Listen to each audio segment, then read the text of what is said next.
Haleluya. Shalom. Saya Pendeta Gelpinarta. Senang bisa kembali menyapa saudara. How are you today?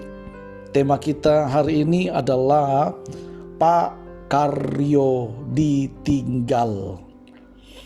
Pembacaan kita terambil dalam kitab Kolose pasal yang pertama, mulai ayat yang ke-15 sampai dengan ayat yang ke-23. Demikian firman Tuhan. Tapi yang saya bacakan dalam Kolose pasal yang pertama ayat yang ke-15, saudara, yang merupakan nats kita. Demikian, dialah gambar Allah yang tidak kelihatan, yang sulung, lebih utama dari segala yang diciptakan. Saudara dikasihi oleh Tuhan, ada seorang guru di Kendal yang memasuki masa pensiun. Ya, kita sebut saja namanya Pak Karyo sesuai dengan tema kita. Sebagai penghargaan untuknya, maka sekolah mengadakan acara perpisahan di Jogja. Rombongan para guru beserta Pak Karyo pun berangkat ke Jogja, saudara. Seharian mereka berkunjung ke beberapa tempat wisata di kota itu dan berakhir di Jalan Malioboro. Di situ rombongan berpencar, sibuk dengan urusan dan tujuan masing-masing. Pada waktu yang ditentukan, rombongan kembali ke bus dan segera bergerak pulang ke Kendal.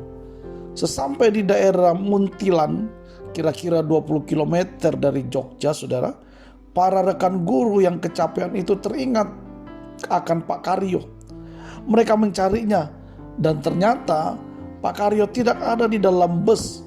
Maka gemparlah seluruh isi bus dan serentak mereka meminta Pak supir untuk berbalik ke arah Malioboro. Saudara yang dikasihi Tuhan, Tuhan Yesus dalam pembacaan hari ini, saudara, adalah pokok dari segala sesuatu. Dia adalah yang utama dari segala sesuatu yang diciptakannya. Ayat yang ke-15 dikatakan, dialah yang semestinya menjadi pusat hidup orang percaya. Namun yang sering terjadi, Tuhan Yesus malah ditinggalkan di belakang. Bukannya hidup untuk menyenangkan hati Tuhan, malah tetapi kita sibuk untuk mengejar kesenangan dan kepentingan kita masing-masing. Karena itu saudaraku, mari kita mengutamakan Tuhan dalam hidup kita. Mungkin kita dapat membandingkannya dengan pelayanan yang kita jalani.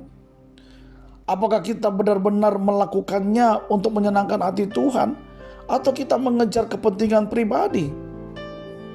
Tidak jarang suatu acara pelayanan malah berakhir dengan perselisihan, saudara. Bahkan kekecewaan dan kemarahan. Karena itu penting menjadikan dia pusat hidup kita.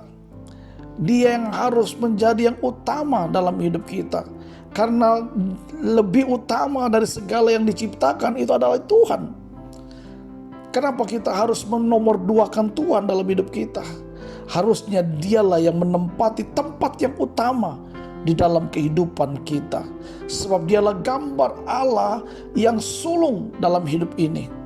Apa yang kita dapatkan dari renungan kita How are you today hari ini, saudara, adalah ketika kita menempatkan Yesus sebagai pusat kehidupan, kita akan melepaskan keegoisan dan melayani satu sama lain.